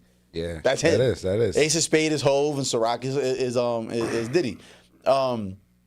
I say that to say though. Oh, and Duce is also Hove. Hove got Duce too. I didn't know that. Yeah. So like all of that shit, like nobody did it like Birdman, bro. And to like, bro, it's easy to do that when you're not paying people. That's also true. Easy to get rich when you're not paying people. He did a backstage interview at the Prudential Center show, and he was talking to academics. It wasn't even really an interview. It was actually just a conversation that ended up catching on camera.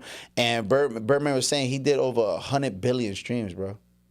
That's crazy. He's done over 100 billion streams, bro. 1 billion is crazy. 100 billion. He did 100 billion streams, bro. Mind you, streaming has only been out since 2016. That's fucking crazy. Wow. That's fucking crazy. But you have to consider, he's counting all of Lil Wayne's spins, all of Nicki Minaj, all of fucking Drake, all of Tyga, who has nothing but club hits. starts to add up. And I don't know if he's considering like the rich gang, exactly. Some a thug, some a young boy. He got Rich Homie. He got parts in Rich, I believe so. Rich Homie, Jacquees, who also was Jacquees. Jacquees there. He was there. He was up there. But then you got to add all the old school shit that never died. Back That Ass Up will never die. Ever. Back That Ass Up probably took the spot of like Doodoo Brown. Like before it was Doodoo Brown was that shit. Yeah, it was. You played that in the club shut down, bitches shaking ass. Back That Ass Up since the day it came out. I feel like slowly just like took it over. Big Timers. Bro, he backed up some Birdman records and the version of that shit was fire. Yo, right. That was like the second song they did. That shit was hard. Benny Fresh is out there looking like a stud. That shit was hilarious. I'm dead tight. I missed it. Nah, bro, go watch the highlights. It's worth it. Go watch the highlights. I'm definitely watch the highlights. It was definitely worth it. I'm glad Snoop popped out for No Limit. They needed that pop. Who you think took it? Oh yeah, no doubt. Cash Money won with the first 3-4 songs. You knew because no disrespect to No Limit, but for real, you also gotta remember No Limit's way older. Like I know, like No Limit make them say, "Oh, it was 1995." Yeah, like you know what I'm saying. Back That Ass Up was from the 99 2000s. It was 99. So it's already just the relevancy and age is like you're battling something that was 5 years older than the other one. And it's like 1993. Master P was coming with Ice Cream Man and Killer P and all that other shit when he was sounding like he was from the Bay. Yeah, because people forget Master P. He started rapping when he was in Northern California. A lot of his sound came from Too Short and them up in Northern California, which is also what helped him pop because he had a southern drawl in the way he raps to these Western beats.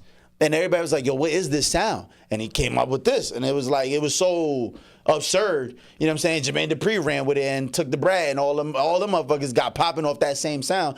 That's not to discredit Jermaine Dupri. But not the point. The point is that shit was dope. It was dope as fuck to see two people who used to want to kill each other on stage, successful. A lot of motherfuckers you could tell just came home out of jail. They had motherfuckers up to 60 with No Limit tatted across their stomach, big tanks tatted on their chest. I'm like, this is a scary group of individuals, son. You could just tell everybody out there had arthritis and was over 60 and did at least 20 years in jail. The whole No Limit. Like, I felt bad because for real, No Limit, all of them is locked up still. Mystical just went down again. Yeah, C Murder been down for murder since like 01. Fucking Free C Murder. But the Master P's other brother had passed away. I forgot who. Oh, I know you're talking about. He got killed. I forget his name. I know you're talking about. But regardless. Yeah, what's his name? Didn't his other brother just come home? Or am I bugging? You might be thinking about BG just came home from Cash Money. That's what I was thinking. Yeah, he came home like last year. But like I said, beautiful sight to see, man. See these people come together, and I think a lot of people forget, like the whole No Limit was family. Like C Murder and Master P are blood brothers. Silk the Shocker is their blood brother. Yeah. Lil Romeo is his son. Like, and I keep forgetting it was Master P. No, Birdman and Slim is who I'm thinking about. But Master P had somebody else. Slim, that's what I was thinking about. Yeah, Master P. No, but Slim's still alive. Slim's just the 7 foot tall. But didn't Slim just get out? Nah. Slim was always the one that was out the way. You don't even see Slim. You haven't seen Slim in 15 years. Slim used to be. He was the tall, dark skinned motherfucker with braids. He's like 7 feet tall. He's literally like 6'9" or some shit. Like he's huge. But you know who Slim is. Yeah, I know he is. Yeah, I'm about to say, if you see Slim, you're going to know. He was always the one out of the way. But he's Birdman's older brother, too. I think but Birdman has like 13 brothers. Literally. Yeah. Literally. That's how it be. Yeah. That's how it be in that era. So yeah, the verses was dope, man. I'm glad to see another verses again. In other music news, have you seen Gucci Mane's wife has been under fire for these mental health counseling that she's been charging people for? No. You probably never heard about this shit. No. So Gucci's been out doing these media runs, and he's promoting his mental health awareness, and he's promoting how important it is to get help for mental health awareness and for any mental health issues, because he was diagnosed with being bipolar and schizophrenic. And there's always been countless stories about how everybody always said Gucci was crazy. He was like a wild firecracker. It was hard to be around him. And like, it makes sense. He's now coming out and talking about it now that he's in his 40s, a really grown adult man.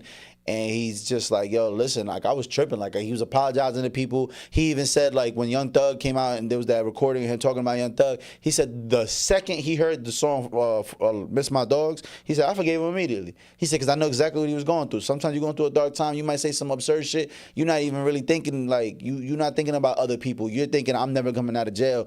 I'm just doing and saying whatever, and he talking to his bitch, like he talking to, you know what I'm saying? Yeah, he's talking his, But like he's like that. I wasn't stressing that shit at all. As soon as I heard that song, he got over it. But the real issue is that Keisha Kior, which is Gucci Mane's wife, who he credits a lot of his success to, yes, and a lot of his turnaround, who he is, she is online selling $550 counseling for mental health counseling, and it's like you can call her and she'll speak to you directly, and I don't know how long the duration is, probably like 30 minutes to an hour of Keisha Keour's time. You get to speak on the phone with Gucci Mane's wife for $550, and there's actually a company who's out suing her for doing this because she's not a licensed fucking psychiatric doctor. So it was kind of wild to see, like, damn, we doing this positive run, and then on the back end, wifey's selling fucking fake counseling on the side for $550 hours. Crazy. No, that's crazy. And best believe, I'm sure she got some orders. You know what I'm saying? Like, oh, you know she did. I'm sure she sold some of them hours. But yeah, but she's definitely not licensed. Yeah, that's basically like impersonating a doctor. She's definitely not licensed. Yeah, no, for sure. Especially charging. Yeah. You know what I mean? Like, if it was just like, yeah. No, and Nicki Minaj was on her ass. Nicki Minaj came on Twitter crazy. It was like, this bitch stay trying to be me, da-da-da-da-da. I don't even know why y'all let this fake asshole in the game. This is what they do. Like, they get in the game and they just trying to steal from people and all this and that. I'm like, God damn, Nicki. Nicki go. Yeah, you know Nicki don't fuck around. I was surprised to see Nicki come at anything Gucci related like that, though. Nicki go at the jugular. Yeah, she don't give a fuck. But I don't know. But you know, her and Gucci knew each other from that long. I don't know what their situation is now. So no, yeah, Gucci was definitely some of her biggest looks. And I was just watching the bricks. Yeah. All white bricks. White tan bricks. You watching the video? Yeah, I watching the video. She's the video vixen in that shit. I know. That's crazy. You got Nicki in the kitchen, water whipping fucking crack cocaine in a maid's outfit. I'm like, this is insane. Like, she would have never realized she was going to be the biggest thing ever. Nah, not at all. Like, I mean, she knew, but like, I don't think she would have did that video like that if she realized it. Like, that was part of it, though. But they could have had some. They could have some tension now. Yeah, or for it seems like attention on her side. It seems like he don't care about anything. Yeah, their connection has always been really deep too, because people forget Deborah Anthony is Walker's mom, right? Yeah, Walker's mom. I don't think her last name is Anthony. Deborah, regardless, Deb is what they call her. Deb. She's Waka Flocka's mother. And Waka Flocka and French were both, not French Montana, Frenchie, who was part of 1017 Brick Squad. They're from Queens. They're from Nicki Minaj's hood. So Nicki's been managed by Waka Flocka's mom since the early, like 2005-ish, 2006 she was getting managed already, if I'm not mistaken. I know for sure about 2008 she was fully under the Deb umbrella, and they were doing their thing together. So there's always been a connection for a really long time between Gucci and Nicki. But it's neither here nor there, because Nicki did not fuck around with that fake, the fake advertisements for fake counseling is crazy though. I'm not gonna lie, Keisha Cole, you lost me with that one. You know what I mean? Like, you lost me. Nah, yeah, she's out here wilding. Yeah, but I respect it. You know, sometimes I don't respect it. I'm gonna be honest. Especially talking about people. Yeah, exactly. I actually don't respect it. Let me take that word back. Fuck out of here. Not respect, but I get it. You feel me? Hell no. Hey, you take advantage of people. Sometimes if I know I'm gonna sit out by 9 minutes into the game and roll my ankle, take the under. You feel me? Sometimes you gotta just do what you gotta do to make them extra ends on the back end. You taking advantage of people that need help. Nah, for sure. It is, and it's trifling as fuck. You see what's going on with Chris Brown and Kevin McCall. I was about to say, speaking of people who need help. Yeah, Chris Brown and Kevin McCall. Kevin McCall. A lot of people don't have any idea who Kevin McCall is. Let me run you down through something. Kevin McCall is a songwriter. He's also a singer. He was real popular for his work with Chris Brown. One of his biggest songs was Deuces that he wrote for Chris Brown. And he's out in the world now doing interviews and doing a media run and saying pretty much, I feel like Chris Brown owe me money. He doing tour, just made $90 million, and I'm running around here poor with I'm on food stamps, I'm on EBT, and I want to know your thoughts on it, because he's saying he's on EBT food stamps. Just a couple years ago, they were doing this, like, there was like a video on MTV. There was like one of these shows, like how I run through the money, like, you know how I blew my first $1 million. He did an episode where he told us about blowing $8 million. Yeah, I saw that. I want to know how you went from $8 million. You went from writing Deuces, wearing snapbacks with Chris Brown and Tiger, and now you talking about I'm on EBT food stamps 15 years later. I want to know what your thoughts is on that. I got two thoughts. One is, I remember that when he was blowing that. Right. When he blew through the bag. Right. First of all. Second of all, how long do you think you can milk that bag for those tracks you did, even though some of them were great tracks? How long can you milk it? Yeah. And third of all, Chris Brown responded to this years ago. Yeah. Years ago on the story, he said, "Well, you said you made Chris Brown." You made Deuces, but how come you ain't make another Chris Brown? How come you ain't make another Deuces? That's a fact. So those are my 3 thoughts. 1, we seen you blow through the bag. Yep. 2, you think he's just gonna pay you forever for them songs? You know how many songs Chris Brown has, bro? Yeah. You know how many hits Chris Brown has? He has errors of hits. Yeah. He has. We're not. And honestly, Deuce's era is probably one of the worst eras, to be honest. And that's comparable. Yeah. That's just like, yo, that's literally, yo, what you're saying that is literally like, yo, I think Tom Brady's 4th Super Bowl ring is his worst. You feel me? Yeah. It's still exactly, because it was still a mega smash. That's what I'm saying. It was still a top hit of whatever hit. I think his Tom Brady's 3rd Patriots team was the worst. 3rd Super Bowl ring. You're right. That's exactly what it's still a hit. Like, he still won. But I don't like, now you look like a fool, bro. You looking crazy. Yeah, you looking crazy. Yo, you crying on camera, bro. You that I didn't even know men could get EBT. I'm gonna be 1,000 with you. I'm gonna be 1,000 with you. I thought you had to be a single mother. I'm not even trying to be funny. Huh? I didn't even know niggas get EBT. I thought you had to at least have kids. You have to be like homeless. Like, it's hard to get EBTs. I don't know how the fuck he got an EBT card, but shout out to him if he can get some free benefits. The fuck? How the fuck he figured that shit out? Number 2, I've never seen this motherfucker's face for real. Like, I feel neither. I've seen his name 100 times. Yeah, I've seen it. I've never seen his face like that for real. So what are your thoughts on it? Those are my thoughts. Shit, you know my thoughts. Strap your boots up, man. Get it together. Fuck is you talking about? You a grown ass man, healthy as fuck. You go work security or something, man. Fuck is you talking about? Like, you be all right. But see, my issue is, I don't know him personally, obviously, but I feel like he feels like he's one of those where he's too good to work security. I wrote Deuces. Right. I wrote Deuces. And that'd be the problem. So how long you think that check? You think that check gonna last you forever? I forget what bro name, but the homie from the Cosby Show, I forget his name. Fuck, he's one of the older dudes. He wasn't one of the kids of the family, but remember he went viral for working at Whole Foods I did see that. Like a couple years ago. Yes. And he was like, "Yo, them Cosby checks slowed down. Like I ain't them residuals don't mean shit no more. Yeah. Especially once Bill wanted to decide to put pills in everybody drink. Pill Cosby.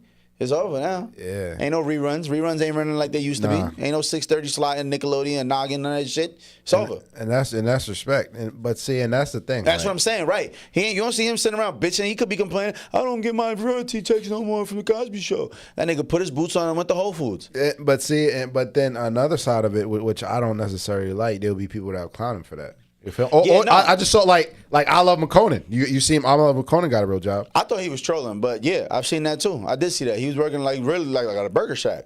Yeah, and I get it. Yeah, it's gonna be funny because you don't know what that's like, but like it's gonna be funny to like if you don't relate, you have no idea. So the average person might look at that, but oh, you're broke now. But like that's not that's not to laugh at. That's actually mad respectable. Because like you said, a lot of people get to a point and be like, man, I'm too big for that. I can never work like that. Like I already know what this kind of money feels like and that kind of money. It's like I'm too big for it. It's like, bro, if you down bad, bro, I don't know how you can sit around and just starve. And then nobody told you to blow the bag like that. Yeah. I could have said if you got cheated out your contract or something like bro. Right. You out here wilding. He was out here wilding. Exactly. I can understand if you got shorted. Yeah. And okay, cool. Because like even Young Thug, when it first hit, and shout out to Back on Fig, because it's actually one of the reasons why we even do a podcast. I mean, you don't know that, but one of the reasons why we do a podcast is low key because they inspired me, and that was the actual podcast that Kevin McCall was out crying and pulled out the EBT card. They actually used to work for No Jumper, that podcast, and that's how I even knew of them, and they became their own thing. But I said that to say, Young Thug, when that clip first dropped, he was like, call me, bro. I got $25K for you. I'm sure Chris will give it to you too. It's probably just a misunderstanding. He tweeted that. And shit, hopefully Kevin McCall reached out and got that $25K because he doubled back and was like, Young Thug doubled back later and was like, I didn't realize the whole story. My fault, gang. I spoke too soon. He backtracked that $25K. That $25K he promised him. Yeah. He's like, I spoke a little too soon. My fault. Because it's like, bro, ain't nobody gonna feel bad for you. You blew $8 million, gang. No, he backpedaled like Jalen Ramsey out here. Right. But you got to Sometimes you realize like, I'm $25,000 for who? I got kids. I'm not giving $25,000. I'm not $2,500 for you right now. Yeah. Like what? You blew what? You a grown man. Yeah, and you was on. Yeah, no, we're not doing that. And it's like you said though, people expect to be able to get paid forever, and like that is how music works though. You do get paid forever, but the song becomes so small, especially when you got a person like Chris Brown, who, like you said, has 15 years worth of hits. Literally, all of a sudden, Deuces isn't even a top 10 of his best hits. No. Absolutely not. At the time, it was incredible. Yes, at the time. Nobody listens to that shit. Nobody want to hit Tiger on that shit. That shit is trash. That shit is trash. But like Chris Brown said, how many more did you make? How many more? That's what Nicki told Safari too. Remember when Safari was telling people, y'all roll the Nikki shit? He was like, well, write your own hit. How about that, Safari? And he couldn't. Niggas started doing dance hall and shit. Started doing some other shit. He started doing reality TV. Yeah, reality TV and dance hall. What is he talking about? But I don't feel bad for him. Hopefully this has been a humbling experience and a learning lesson for him, that man, and hopefully he gets it together for his own sake. In his own sake. Really though, because it is a hard fall from grace, and that be people's problem. They're not good at falling. Like they're not good at just like embrace. Like you hear that a lot with like athletes and like people who have reached really high heights in the world, or like former stars of anything of any kind. They are saying they're like, fuck, like life's super depressing because I'm not at the peak of my career anymore. I'm not at the prime of success no more, and it's fucked up. But it's a humbling experience. It's a very humbling experience, and especially when you tasted that. Exactly. When you got to taste. If somebody's never tasted that, they'll never have that. But the fact that it's always so brief. It's always so brief. And hey, if he would have managed his money better, it wouldn't have mattered. Wouldn't have mattered. Yeah, but the tail. It's always way more. You always hear about the tail of the super high and then the super low way more than anything else. Oh, absolutely. But it also gives way for the next part of the story, which is the super comeback. Like you came back. You know what I'm saying? You did your thing. Yeah. Hey, get in the studio. Start putting pen to pad.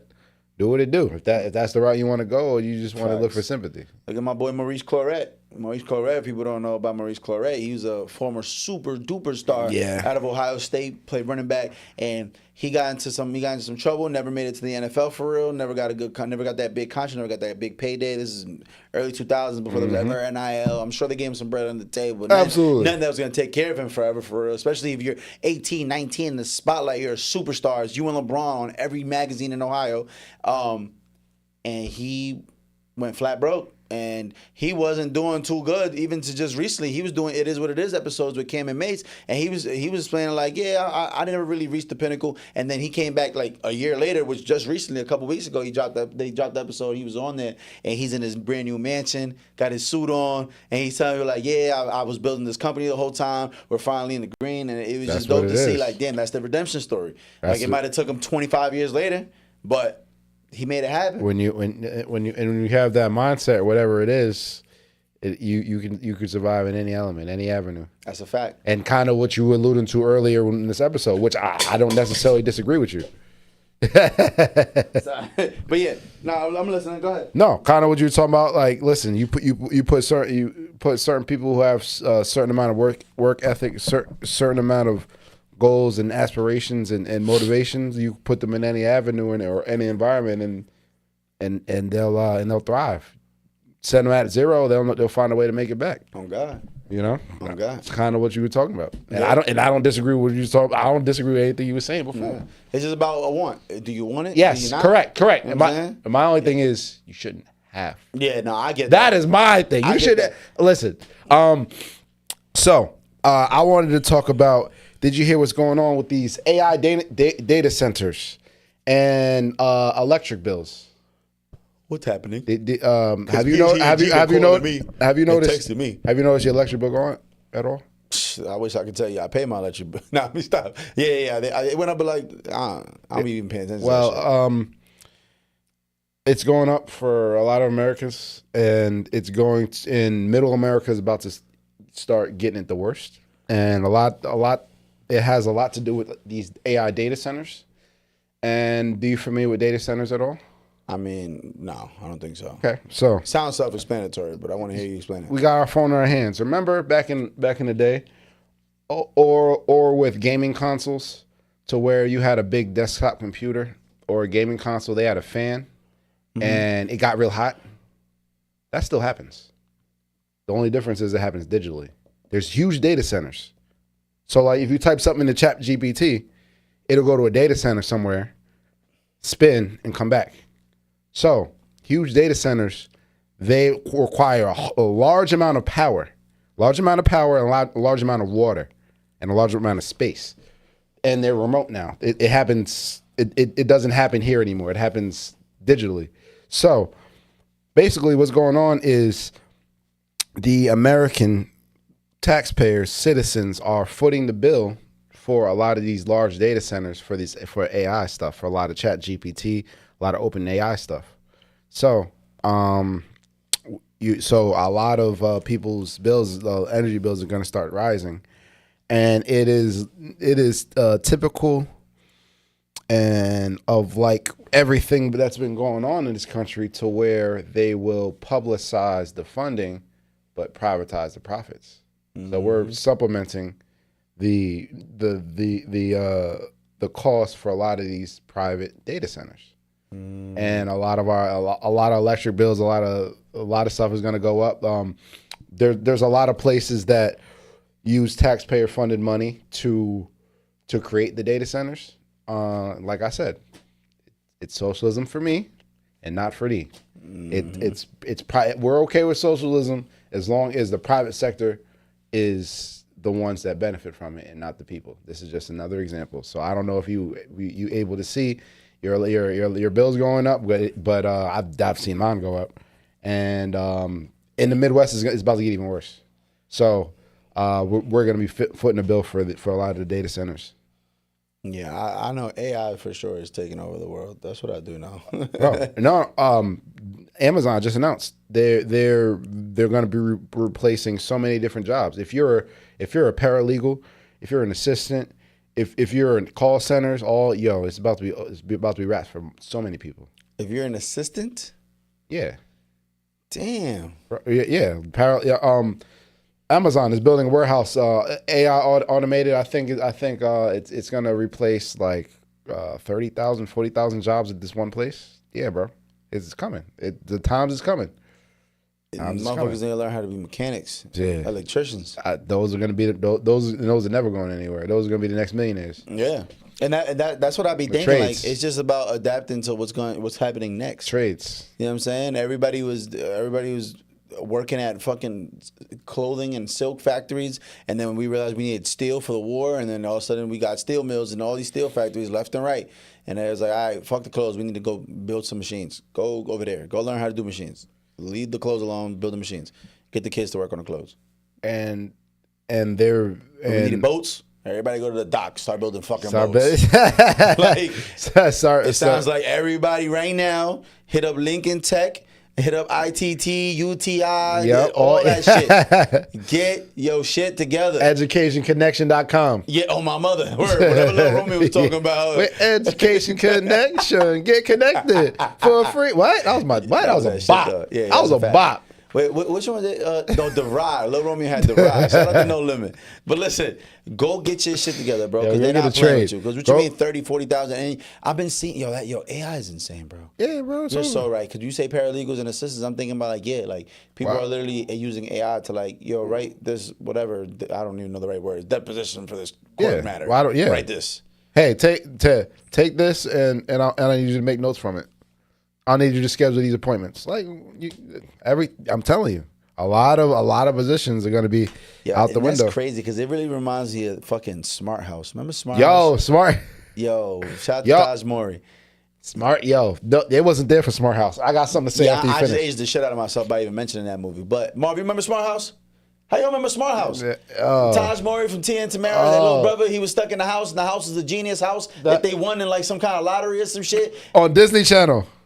It was a Disney Channel movie. They were a black family living in like this multi-million-dollar house. What? Damn, Marv. I ain't have cable. Got it. My fault, Marv. That shit struck a chord. Must have truck. He traumatized. I ain't have cable. Fuck. What I'm gonna tell him? He's right. But Smart House, that shit was insane. Like I remember the house was trying to kill him. It was like an AI house. And it had arms. And it's funny you say that because they're actually trying to do a larger version of Smart House. That is the goal. I saw Larry Ellison speaking, the CEO of Oracle, the billionaire we talked about before. Yeah.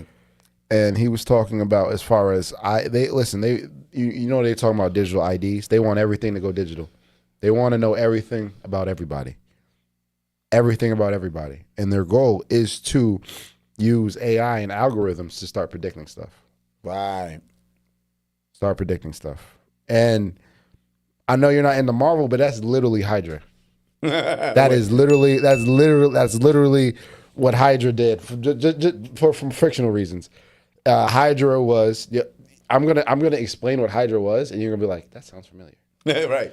Hydra was a criminal organization, and they managed to access and get into the ranks of all these high government agencies, and they would collaborate together. And their whole goal was to create chaos around the world. And when you create chaos around the world, now you come in as the saviors for protection. And people give up their rights when they're in danger. So now they have all this, everybody's information, and now what they were doing is predicting anybody who would be a threat to them in the future and just killing them off. Based on your profile, in the next 5-10 years, you will be a danger to us, and they were just killing people. God damn. But to that extreme, but you kind of see what I'm talking about. What I'm getting at is where they want everybody's information to start predicting certain things about people. Bro, have you seen that new app? It's called like Sora. I think it's called Sora. Yeah, Sora. It's like AI generated app, bro. I could take your face right now and have you do the rest of this podcast in Chinese, man. Oh. Like in Mandarin. Like that shit is insane. Like I could put you in the middle of a fucking like Aliens versus Predator movie right now. Listen. We want to talk about out of people need to taking up trades. The art's about to be done for. Movies, TV shows, music, all that's about to be done for. Yo, you're right though. I know. And part of what was going on. Remember when the Actors Guild was striking? Mm-hmm. Part of what was going on is that if you would have come in for, let's say you were an extra or something, or you were coming in for a shoot, they wanted to take your likeness and be able to use that likeness so they don't have to keep paying you. And they have your likeness now; they can use it for other stuff or future projects or continue in the same project. Well, we shot you from this angle. We don't need you anymore. We can use that angle in AI to fill in all the pieces, bro. I'm telling you where it's about to happen. It's about to be over for all that. Art, music, everything. You're so right, though, because everything. Why would I need an actor if I can make you act perfectly? The way I want you to. AI shit. The way I want you. I can create. Saw my boy Kels do that. He's been dropping these clips just fucking around. And I know he's not taking real time doing it. I'm sure you can just upload a picture of yourself and it does it for you. And it's incredible. They have him speaking mad languages. He's in different scenes. He's serving Chinese food in one scene. The other scene, he's running away from a fucking dinosaur. And I'm like, yo, what am I watching right now? He did this in seconds? If I'm a producer of a movie, what do I want my actor to look like? Well, I can customize him. I can make him look like however I want. Yeah. I don't have to find an actor that fit this mode. I can, the height, weight, skin color, nose size. Oh, I want him to look mean. Oh, boom. You can do whatever you want with AI. I saw something. I saw something on Instagram where this guy, he was like, okay, I need your guys' help. I don't know if it was real or not. He said, I'm going to create an AI high school basketball player. I don't want you guys to help him get ranked. So he went to AI, compiled the face or whatever. He took highlights from other player, pasted his face on top, created his whole fake profile. Like, bro, I'm telling you, it's here. It's here. It's here. We're about to go in a direction where... What the fuck? Yeah. That reminds me of this. There was just an AI singer who just got signed for $3 million. I don't like it. Her name is like Zanaya Monet. I don't like it. And it's crazy because she's not a real person. Of course. But she's an AI voice. No. And I guess whoever owns that voice or controls that voice apparently is up $3 million. And I'm trying to figure out how do I make an AI fucking Zanaya Monet. Because I'll take $3 million in real money. I don't like it. I don't like the way it is going. The arts is about to be done for. Acting, everything. No, I see that. The art is gonna be done for because I've been getting into a lot of like there's these animators on YouTube and they pretty much take like podcast stories from like hip hop artists and like for example like DMX, they take the legendary DMX podcast and they have like a Boondock style AI animation that looks like the Boondocks do the whole story and it's so dope. It's so dope because even the way they do it, like they're doing like a 60-second clip of this one story, and they can just AI animate it. It's so quick, and it puts it, it creates a visualizer that makes it so much better and easier to watch. And it is kind of scary. It's over. It's over. What do you think the next 10, 15, 20 years? So compile everything that's going on. Bro, just in the last year, I watched AI go from doing simple shit to creating this Sora shit that I'm talking about. And like, bro, I watched the whole compilation of Aaliyah in the WWE. Aaliyah. She died in like 01. Yo. They have compilations of her in the WWE doing SmackDowns, getting thrown off the top turnbuckle by DMX. They got Stone Cold Steve Austin choke slamming Aaliyah through the fucking paint. Like, yo. How? AI came a long way. I know you've seen the early AI image of Will Smith like eating and stuff. It looked crazy. Nah, I didn't get to see that. I mean, it looked obviously fake. But nowadays, it's like they used but they didn't use the AI technically because I remember when Will Smith did a movie. I think it's called Gemini Man. It was like a movie of him versus the younger him, and they did some it was AI based, but basically they did some type of scan of his face to make him look younger. Yes. So that's how. So he really was both people. Yeah. He was both the actors. Just one point, he's wearing something so that to make him look younger. Yeah, put his younger face on it, and it's just like now they're not gonna even need Will Smith at all. Now they can just use AI to make both parts, and it's like, yo, it's insane how how fast this shit is progressing, as expected though. As expected. And like I said, eroding society. I mean, hey, like I said, next 10, 15, 20 years in the future, as far as opportunity is concerned, I don't see anything getting better. I don't see anything getting better. And I wanted to point out the fact that I had it on here. I wanted to talk about not getting better. Did you hear what's going on with the farmers again? What's going on with the farmers now? Gosh darn it. Oh, farmers are in turmoil right now. What happened? Well, Trump also said that he plans on buying Argentinian beef from Argentina instead of the cattle ranchers here in America. Why? He said because the people in Argentina are dying. They're dying. We got to help them out. After the $20 billion trade swap and another $20 billion, now apparently he's trying to import beef from Argentina, and their cattle ranchers are sick because you got to realize what's been going on with the farmers in totality. I had a viral clip on this podcast talking about the undocumented immigrants, and how that's going to affect the farmers. So you have that affecting them. You have the tariffs affecting them.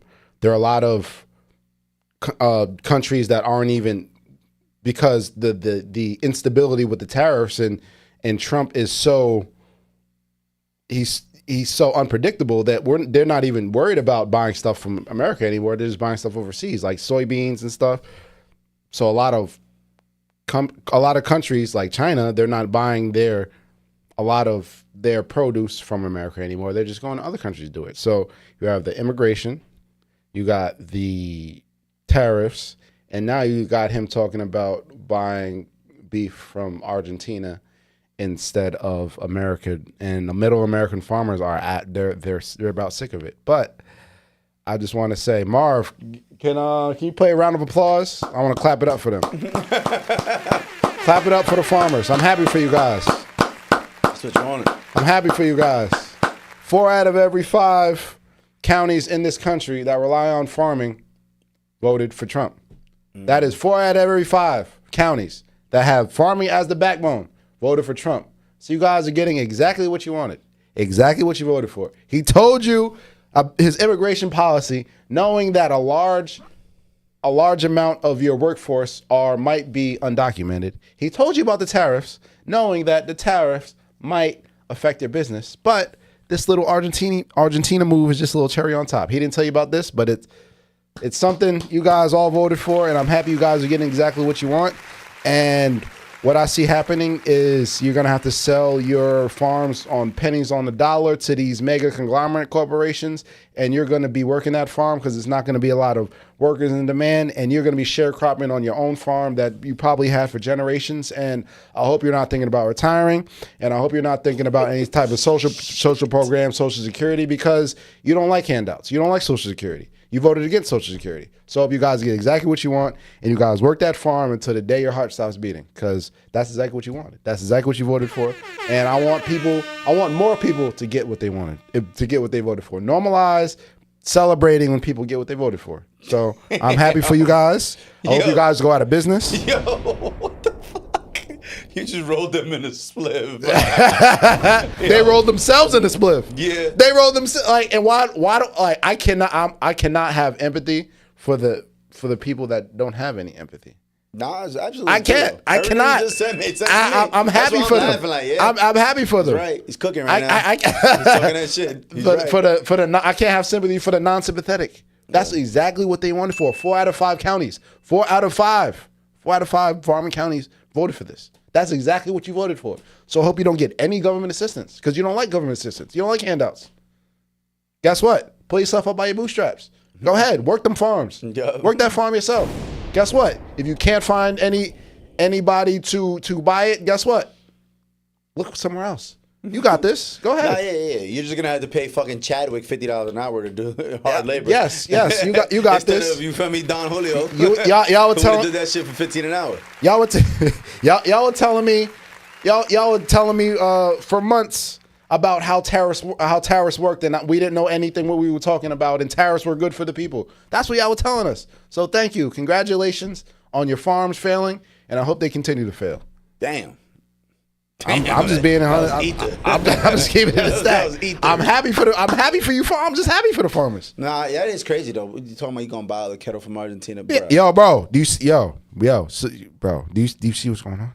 Do you see what's going on? I think it's gangster. Yo, bro. Do you see? Yo, this shit is great. He'd say one thing, do the other. You see what's going on? Consistent at that. Actually, it's pretty consistent. But you say that, but at the same time, he's doing exactly what he said he was going to do. Yeah. Same time, he did exactly. And for all those people that voted for him due to inflation, how is that going for you? How is that going for you? How is that going? Is inflation going down? Has anything gotten cheaper? Let me know. He said on day one. What is it? It's October now. He's been there for 10 months. Please tell me how that's going. Damn. People. So many people are politically ignorant, bro. People want to. We're upset. I'm not even, and I don't want to talk too much about politics, and I'm not a Joe Biden fan. Everyone, the big push for a lot of people voting for Trump was because of prices. A lot of people voted for prices, but people don't even know what the hell they're talking about. They don't even realize the fact that we had a fucking global pandemic during Biden's term, how the prices everywhere around the world was going up, and how America was the ones that rebounded from inflation the quickest out of any country in the world. We rebounded quicker than any other country. You talk about the war in Ukraine, how that stifled the price of oil, and guess what? Now that strict the supply of oil because of this war. Now to produce oil, prices going up, and you need oil for fuel to produce things. So now price of things are going up. So all that is considered, you blame Biden for that. Now what's going now how you guys doing? How you guys doing? Is inflation going down? You guys enjoying yourselves? You guys enjoying your lives now? Is he making your lives easier? That's what I'm saying. That's what I'm saying. People don't know what they're talking about. I'm just happy for them. Hey man, I didn't realize it's only been 10 months. In my head, it's been 2 years. I swear to God, in my head, it's been like 2 years. Nah, a year and a half since Trump got over.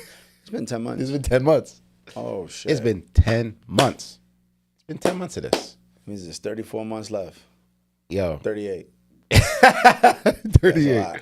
Yeah, and that's if he plans on leaving, because it don't seem like, I don't think he's planning. It don't seem like he's going. He's gonna get an AI heart and just be alive forever. I'm telling you, they're gonna get an AI heart and brain for Trump, and he's gonna live forever. Honestly, at this point, I think AI could just we could just replace people with AI at this point, and nobody would ever know. How would we? How would we at this point? How would we, bro? Shit's getting more and more elite. We're cutting off funding for supplementing healthcare, cutting off funding for food stamps, WIC programs. But we have money for Argentina. We have $40 billion to give Argentina, apparently. We have money for his ballroom. We have money to bolster the $400 million jet he got from Qatar. We have all this money to do stuff, but we don't have all this money to do stuff. You see how that works? Yep. It sounds like America. Yeah. And on that note, man. Yeah. Thank you guys. On that note, it's been a special almost 2-hour episode of the Free Gems podcast. Thank you guys for the Free Gems podcast. We here. Listen, it's Sunday. Tell a friend. AKA Christmas. To tell a friend. To tell a friend. Yes, sir. Tell a friend to tap in. And right now, we have to report to the TV because NFL Sunday Football is on. Let's go, baby. You know what I'm saying? Night game. Let's go Steelers, baby. Listen.